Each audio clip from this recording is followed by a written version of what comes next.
ગુજરાતના જિલ્લા કેટલા? તો હવે એનો જવાબ 33 નહીં 34 હશે, કારણ કે સરકારે આજે એક નવા જિલ્લાને મંજૂરી આપી છે. લાંબા સમયથી ચાલતી ચર્ચાનો આખરે અંત આવ્યો છે અને સરકારે બનાસકાંઠા જિલ્લાનું વિભાજન કરી એક નવો જિલ્લો બનાવ્યો છે અને એની સાથે જ મહાનગરપાલિકાઓની સંખ્યા પણ હવે 8 નહીં રહે, 17 થઈ જશે. એક જિલ્લો અને 9 મનપાનો વધારો. ગુજરાતમાં 33 નહીં, હવે 34 જિલ્લા. 8 મનપા નહીં, હવે 17 મનપા. રાજ્યમાં છેલ્લા કેટલાક સમયથી ચર્ચા ચાલી રહી હતી કે રાજ્યના સૌથી મોટા બનાસકાંઠા જિલ્લાનું વિભાજન કરાશે અને તેમાંથી 2 જિલ્લા બનાવાશે અને આખરે આ નિર્ણય લેવાઈ ગયો છે. હાલનો બનાસકાંઠો જિલ્લો રાજ્યમાં સૌથી વધારે સંખ્યાબળમાં છે, વિસ્તારમાં પણ છે અને 14 તાલુકા ધરાવતો છે. વસ્તીને વધુ સુગમતાથી, સરળતાથી વહીવટ મળી રહે, લોકોને આવવા જવામાં તકલીફ ના પડે એના માટે 2 જિલ્લામાં એનું વિભાજન કરવામાં આવ્યું છે. સરકારે 14 તાલુકા ધરાવતા બનાસકાંઠા જિલ્લાનું વિભાજન કરી એક નવો વાવ થરાદ જિલ્લો બનાવ્યો છે. તો બીજો હશે બનાસકાંઠા જિલ્લો. વાવ થરાદ જિલ્લામાં કુલ 8 તાલુકાઓ વાવ, ભાભર, થરાદ, ધાનેરા, સુઈગામ, લાખણી, દિયોદર અને કાંકરેજ અને સાથે 4 નગરપાલિકાઓ ભાભર, થરાદ, થરા અને ધાનેરા. આ 4 નગરપાલિકાઓ અને 8 તાલુકાઓનો મળી કુલ વાવ થરાદ જિલ્લો બનશે, જેનું હેડક્વાર્ટર થરાદ રહેવાનું છે. બનાસકાંઠો જિલ્લો એના 6 તાલુકાઓ છે: પાલનપુર, દાંતા, અમીરગઢ, દાંતીવાડા, વડગામ અને ડીસા અને સાથે 2 નગરપાલિકાઓ પાલનપુર અને ડીસા. એમ મળી અને બનાસકાંઠા જિલ્લો. આમ 2 જિલ્લા હવે અસ્તિત્વમાં આવશે. વિભાજન પાછળનો સૌથી મોટો તર્ક એ છે કે 2 જિલ્લાની રચનાથી વહીવટી સરળતા રહેશે. બનાસકાંઠા જિલ્લાના ભાજપ પ્રમુખ કહી રહ્યા છે કે ભારતીય જનતા પાર્ટી છેલ્લા કેટલાય સમયથી આ માંગ કરી રહી હતી. સામે કોંગ્રેસના જિલ્લા પ્રમુખ ભરતસિંહે રાજસ્થાનનું ઉદાહરણ તાકી ભાજપની નીતિ બેધારી હોવાનો આરોપ મૂક્યો છે. બનાસકાંઠાનું ક્ષેત્રફળ ખૂબ મોટું હોય, આ જિલ્લાનું વિભાજન થાય તો જિલ્લાની પ્રજાને ફાયદો થાય. આ બાબતની રજૂઆત ભારતીય જનતા પાર્ટી દ્વારા રાજ્ય સરકાર અને કેન્દ્ર સરકારમાં પણ કરવામાં આવી હતી. પાલનપુર ક્ષેત્રમાં આવતા લોકોને મને નથી લાગતું કોઈ અગવડ પડી હોય. લોકોની પણ થરાદ હોય, દિયોદર હોય, કોંકરેજના બધા જ લોકો અહીં કલેક્ટર કચેરી કે અન્ય કામે આવતા હતા.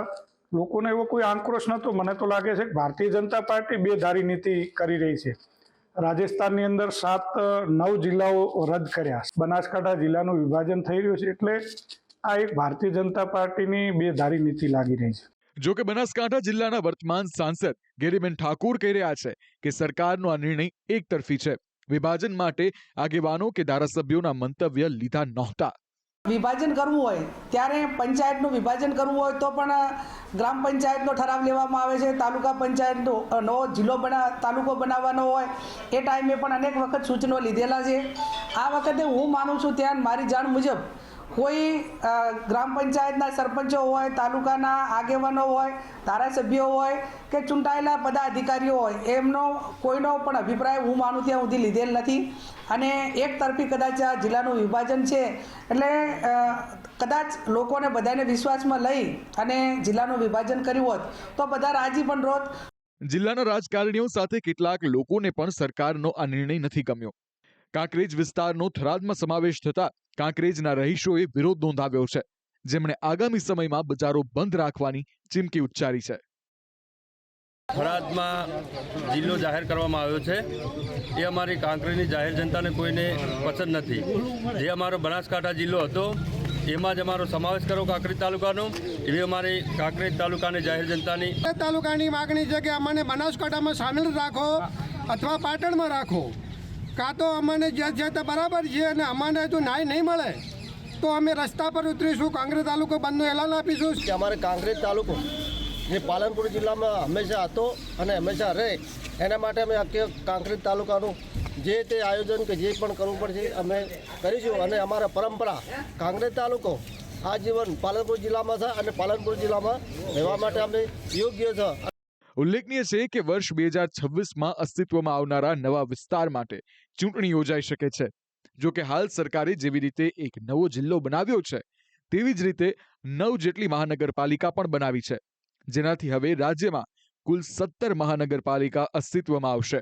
જે મહાનગરપાલિકાઓ નિર્ણય થયો હતો કે મહાનગરપાલિકાઓ બનાવવાની છે, એને આજે કેબિનેટે મંજૂરી આપી અને મંજૂરીના અર્થે ટૂંક સમયમાં કદાચ આજ અથવા તો કાલ એ નોટિફિકેશનની તૈયારીઓ કરી એ નોટિફિકેશન બહાર પાડવામાં આવશે, જેનાથી આવતા સમયની અંદર આ નવી મહાનગરપાલિકાઓ અસ્તિત્વમાં આવશે.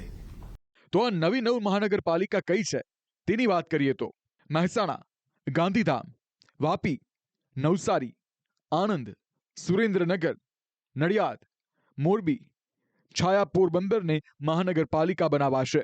જો કે હાલ સરકાર દ્વારા નોટિફિકેશન બહાર પાડીને હાલની બોડીને રદ કરવામાં આવશે અને વહીવટદારની નિમણૂક કરાશે અને સીમાંકન બાદ મનપાની ચૂંટણી યોજાશે. મહત્વનું છે કે નગરપાલિકા કરતા મહાનગરપાલિકા પાસે વધારે પાવર હોય છે. જેમ નવા મહાનગરપાલિકાના ફાયદા છે, તેમ કેટલાક નુકસાન પણ છે. કોર્પોરેશનમાં નગરપાલિકા કરતા ટેક્સ વધુ હોય છે. જો કે નવા જિલ્લા અને નવી મહાનગરપાલિકાને લઈને રાજકીય ફાયદાની પણ ચર્ચા ચાલી રહી છે. ભાજપને અર્બન બેઝનો સૌથી વધારે ફાયદો મળે છે, તે કોઈનાથી છૂપું નથી. જો કે હાલ સરકાર વહીવટી સરળતા માટે નવો જિલ્લો અને નવી મનપા બનાવી હોવાનું કહી રહી છે. ત્યારે આગામી સમયમાં આ નિર્ણયથી નાગરિકોને સરળતા રહે છે કે રાજકારણીઓને તે જોવું રહ્યું. બ્યુરો રિપોર્ટ, સંદેશ ન્યૂઝ.